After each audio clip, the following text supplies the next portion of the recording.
ভারতবর্ষের আদর্শ কারা?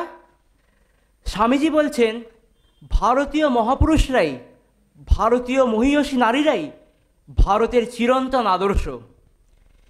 ত্রেতাতারি রাম, দাপরেতে শ্যাম, কলিতে দুয়েতে এক হয়ে শ্রীরামকৃষ্ণ নাম। জগৎবন্ধ এই মহাপুরুষদের সাথে আছেন সীতা, সাবিত্রী, দময়ন্তী ও মা শারদার মতো অনন্ত রূপিণী, অনন্ত গুণবতী মহীয়সী নারীরাও।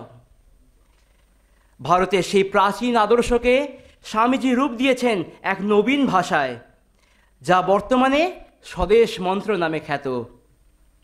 আমাদের পরবর্তী নিবেদন স্বামীজি রচিত স্বদেশ মন্ত্র পাঠ করে শোনাবে আমাদের বিবেকানন্দ স্টাডি সার্কেলের দুই তরুণ সদস্য শুভায়ু এবং দীপায়ন।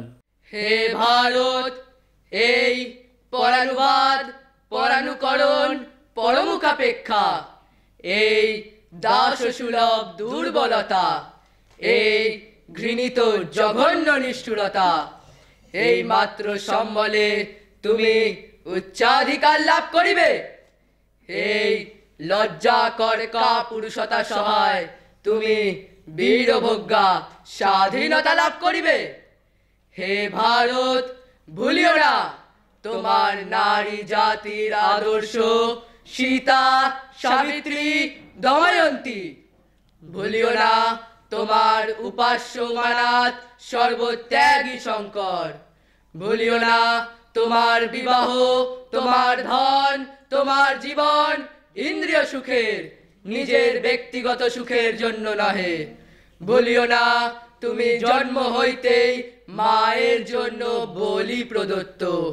ভুলিও না তোমার সমাজ সে বিরাট মহামায়ার ছায়া মাত্র। ভুলিও না নিজ জাতি, মূর্খ, দরিদ্র, অজ্ঞ, মুচি, মেথর তোমার রক্ত, তোমার ভাই। হে বীর, সাহস অবলম্বন করো, সদর্পে বলো আমি ভারতবাসী, ভারতবাসী আমার ভাই। বলো মূর্খ ভারতবাসী, দরিদ্র ভারতবাসী, ব্রাহ্মণ ভারতবাসী, চণ্ডাল ভারতবাসী আমার ভাই। তুমিও কটি মাত্র বস্তাবৃত হইয়া সদর্পে ডাকিয়া বলো ভারতবাসী আমার ভাই, ভারতবাসী আমার প্রাণ। ভারতের দেবদেবী আমার ঈশ্বর, ভারতের সমাজ আমার শিশুসজ্জা, আমার যৌবনের উপবন, আমার বার্ধক্যের বারাণসী।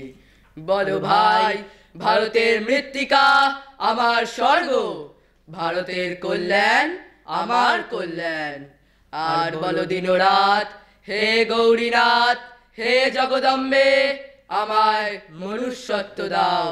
মা, আমার দুর্বলতা, কাপুরুষতা দূর করো, আমায় মানুষ করো। মা, আমায় মানুষ করো।